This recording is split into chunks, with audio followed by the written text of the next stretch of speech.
I've just seen the most ridiculous money manifesting advice. It was this: let go of your limiting beliefs about money. Now, you've probably heard that before, and it sounds on the face of it perfectly reasonable. So why do I think it's ridiculous? And more to the point, what do I believe would be better advice? Stay tuned. I'm going to reveal all.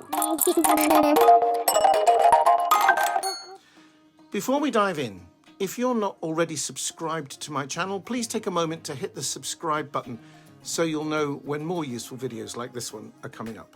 Okay, let's break the sentence up. The first words are let go. Do you know how to do that? Isn't that like trying not to think of an elephant? The harder you try not to think of elephants, the more elephants there'll be running around your brain rent-free. The next part of the sentence, the things you're supposed to let go of, are your limiting beliefs. Well, how are you supposed to know what those are? And again, if you start ferreting around for them, aren't you just going to fill your conscious mind with them? And if they're subconscious, firstly, you can't possibly know what they are, or even if they're there. And secondly, how could you let go of something you don't know exists? When I worked as a psychotherapist, I recall a young woman client who tearfully said to me, "I don't want to talk about my mother. I just want to forget her."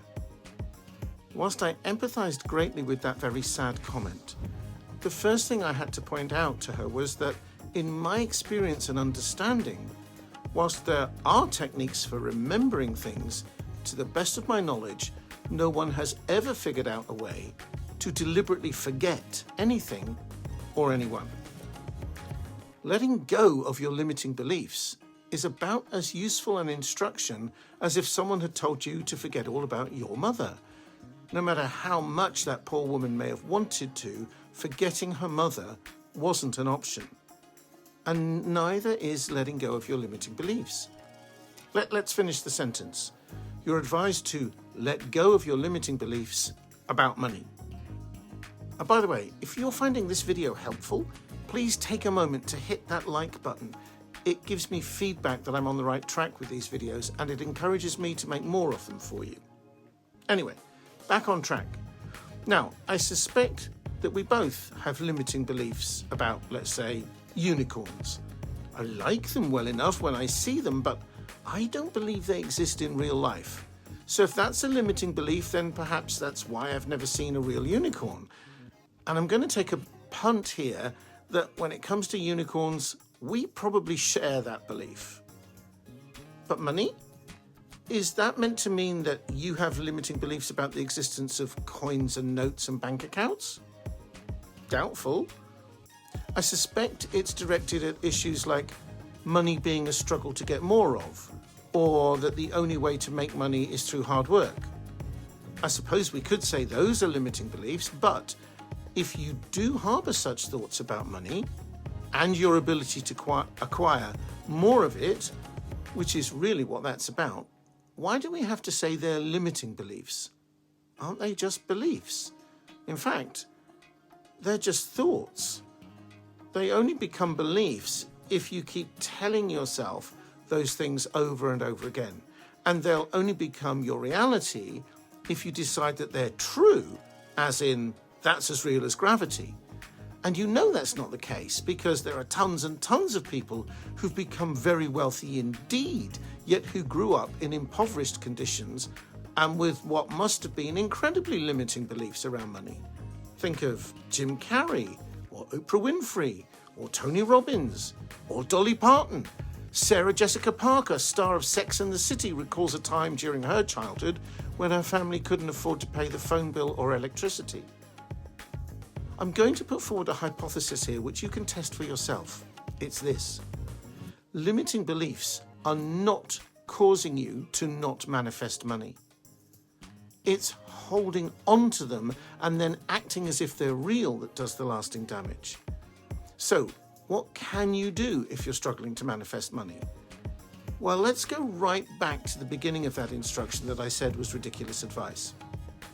It's ridiculous because, as I said, you can't deliberately let go of a thought or an idea. The elephants will come tramping back. But you can ignore them.